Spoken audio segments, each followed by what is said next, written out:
Hey, you geeks! Well, since my RRR video is doing pretty well, I figured I'd do another one of these, reacting to a film from Indian cinema, which I have learned cannot be collectively referred to as Bollywood. No matter what Netflix says, Rajamouli's work is not in Hindi originally. Therefore, RRR and today's topic, Baahulbali The Beginning, are Tollywood films. Mahendra Baahubali Valavendam! Further apologies for every time I mispronounce a name in this video. Without further ado, here are the 10 things I love about Baahulbali The Beginning, as it's a film I have never seen until last week, and it filled me with such nostalgia. Coming home to a place he'd never been before. Number 1, the animal warning.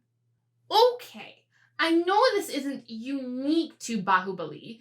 In fact, I read the warning that no animals were harmed in the stunts and that they were in fact CGI. And the mole rat will be CGI. On every piece of Indian cinema I've seen. Thugs of Hindustan, RRR, and the third one whose name I'm totally forgetting. This seemingly universal application, in addition to what I've now noticed as the CGI warning on actual scenes involving animal stunts, makes me wonder, is this like the equivalent of the FBI warning from the US film industry in the 90s and early 2000s? Is this the warning that people see and know the film is about to begin? Because when I see this, I get pumped. Number 2, BAM! As in, bad ace mothers. This movie is full of them. It starts with a wounded woman carrying an infant across a river where she basically does a Legolas. And casually kills 2 guards. Then, of course, she unfortunately dies in the most epic way possible and hands baby Baahulbali off to Sangha, who is basically Timon's mother. Max, Timon's out there chasing metaphors. I've got to go find him. Are you nuts? In the land of the unknown, we meet Devasena, Sivu's birth mother, and this woman scares me. In the best way possible, as she prepares the pyre for her captor. Past the midpoint, we come full circle, of course, and meet the woman from the beginning, and discover that she is in fact the queen who breastfeeds her children from the throne. That is life goals. Unfortunately, it's plots like this is why England had the whole primogenitor thing for like over 1,000 years. Yet there is wisdom in her decision, allowing Baahulbali the Younger an opportunity to ascend the throne. 100 பேரை கொல்பவனை வீரன் என்பர். ஒற்றை உயிரை காத்தாலும் அவனை கடவுள் என்பர். All these powerful women almost balance out the quirks of Sivu and Avantika's courtship. Sivu may tease the women, but it's the bad guys who beat them. And that is why the bad guys are evil. Number 3, newfound nostalgia. Rajamouli seems to love epics, and this epic taps into that universal hero's journey that is so relatable. We learn to like Sivu at the beginning because he is such a mama's boy, he will move a god to please her.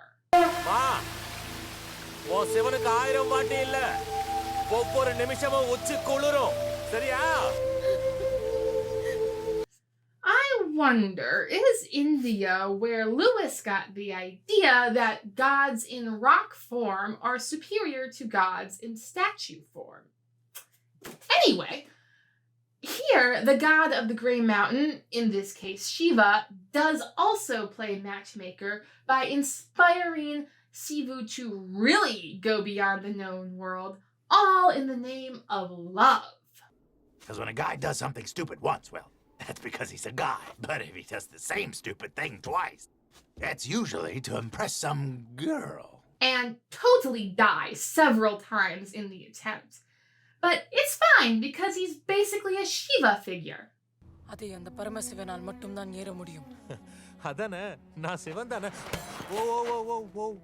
Is that a thing in Indian cinema, like we in the West have Christ figures, or is this more of a rajamouli thing? Either way, I'm totally here for it. Rajamouli also loves his elements, and the best two are, of course, through fire and water. Sivu begins the story as a happy village boy in a water-based tribe, and then he's off on his epic adventure to Mazima, the nation with a lot of fire, and yet there is still time for a sledding escapade. So we have our hero, the everyday village boy who is also a mighty warrior and basically a ninja, and assumedly also a hero of the people, as he just casually saves the lives of like 100 slaves.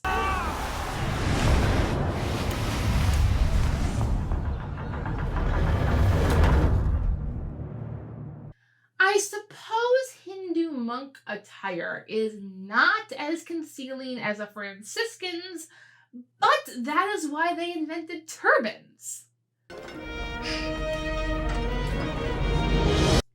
Yep, Baahubali is utterly foreign and yet so familiar that it fills me with nostalgia for scenes and songs like this. Number 4.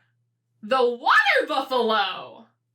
Oh my gosh, Rajamouli does love introducing his characters in epic animal showdowns with the evil king and wait, is that a water buffalo? Everybody's got a water buffalo. Yours is fast, but mine is slow. After some cursory Googling, I think it's supposed to be a gar or Indian bison. In other words, everyone does not have a water buffalo. You can't say everyone's got a water buffalo and everyone does not have a water buffalo. Number 5. A natural response. It's nice to see Sivu react like an actual person to the shenanigans around him, sometimes. He wanders in on a clan of outlaws who cover their faces to pledge their undying loyalty and revenge for their beloved queen Devasena. And he's like... Or when he realizes that the woman who he's been teasing really wants to kill him. Oi, என்ன இப்படி அம்பு விடுற? என்ன கொலை பார்க்கறியான்னு? These natural reactions, which contrast so nicely with all the highfalutin shenanigans of this film, make Shivu very relatable and the situation belovedly hilarious. Number 6. Look, it doesn't matter. It's true love. Sivu and Avantika's relationship have all the hallmarks of a great romance. We start with Avantika, and where we quickly learn that she is no mere damsel in distress. She is a BAM in training because she can stab a guy without looking. Then we learn that Sivu is in fact worthy to become a BAMF by holding his breath really long and then somehow stalking up on her in a tree in the cutest way possible. And you know it's true love because her reaction is that she wants to kill him. And then they fight.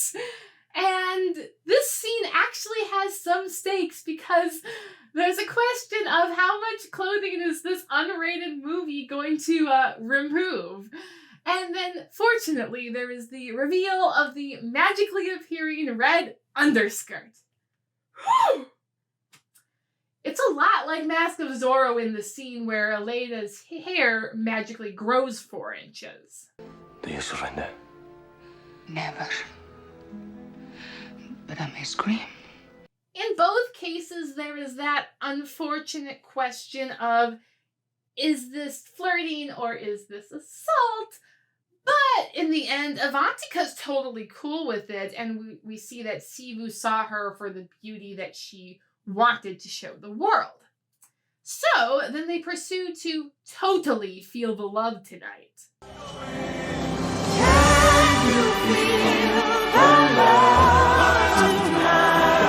Number 7. What's on the menu? You know, between the evil Uncle Scar, Evil as plain as the scar on his face, who sits on a literal lion throne, and then there's Devasina, who's giving the whole Sarabi vibes. I am the king. I can do whatever I want. If you were half the king Mufasa was, you I'm 10 times the king Mufasa was. And then it's Avantika who convinces Sivu, to go back to the kingdom where his destiny awaits. I left to find help, and I found you.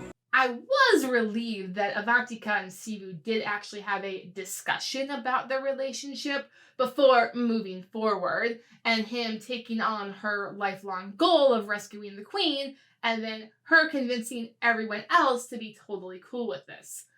It is different because Sivu has not yet accepted that he is worthy to be king, nor does he realize that he is even in line for the position at this point.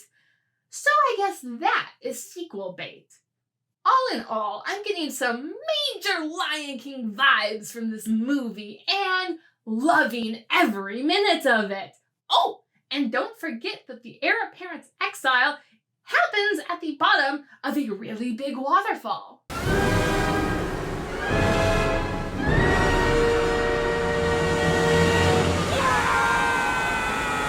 Number 8. A date with history. So come on up because this is your backstory. Speaking of sequel bait, we have the entire second half of this movie. When we got to the midpoint and Sivu successfully rescued Devasina, I was shocked. Sure, he got a branch to the face, but he gets over that quickly enough. What he won't get over is the excremental ton of exposition Katapa just dumps on him. Nayara! Who am I? And this movie takes a turn. We go from a simple yet effective hero's journey plot into Game of Thrones, or at least the parts I like.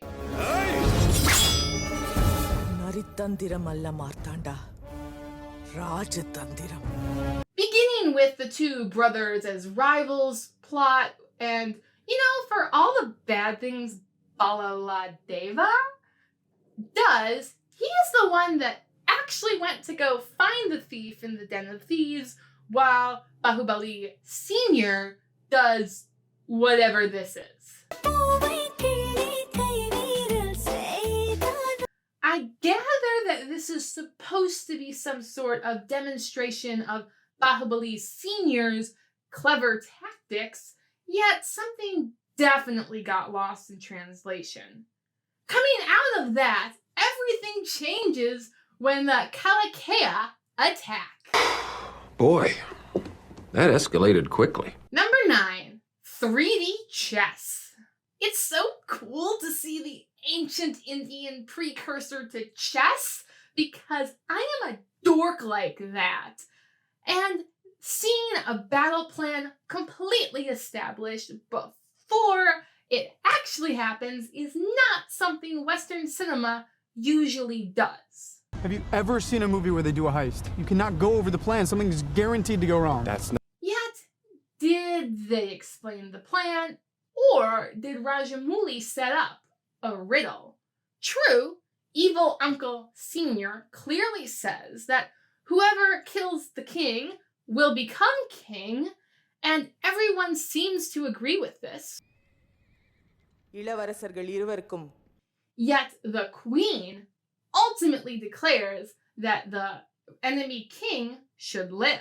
Thus, in an epic battle between the color-coded armies of good and evil, Rajamouli has set up a game of 3D chess between the princes, and each are playing on their own set of rules. Here is the place for Baahulbali Senior to show his true mettle.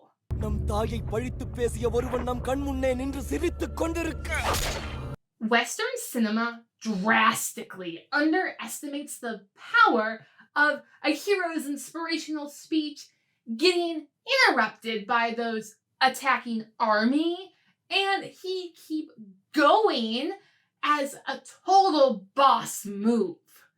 Somehow, Baahubali makes it back to the other side of the battlefield to capture the enemy king and remember his mother's words.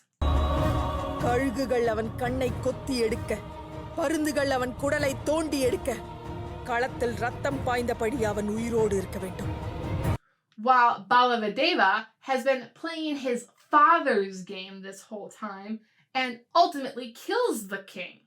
It's so clever. Rajamouli has been distracting us with these huge set pieces and epic army arrangements that he's kept a few cards up his sleeve, and he's about to hit us with one more. Number 10, the end. Okay, there was so much about this film that was pleasantly familiar for me. They are film standards for a reason. And yet, the final reveal was quite the gut punch, or should I say, a stabbing.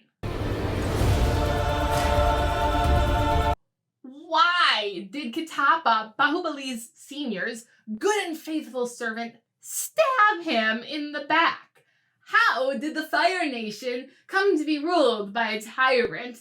And will Sivu accept his place at Pride Rock? I mean, the Lion Throne. These questions all remain to be seen, and yet suddenly it's the end of the movie. It's over already? Well, Pumba, that's the thing about endings. They come at the end.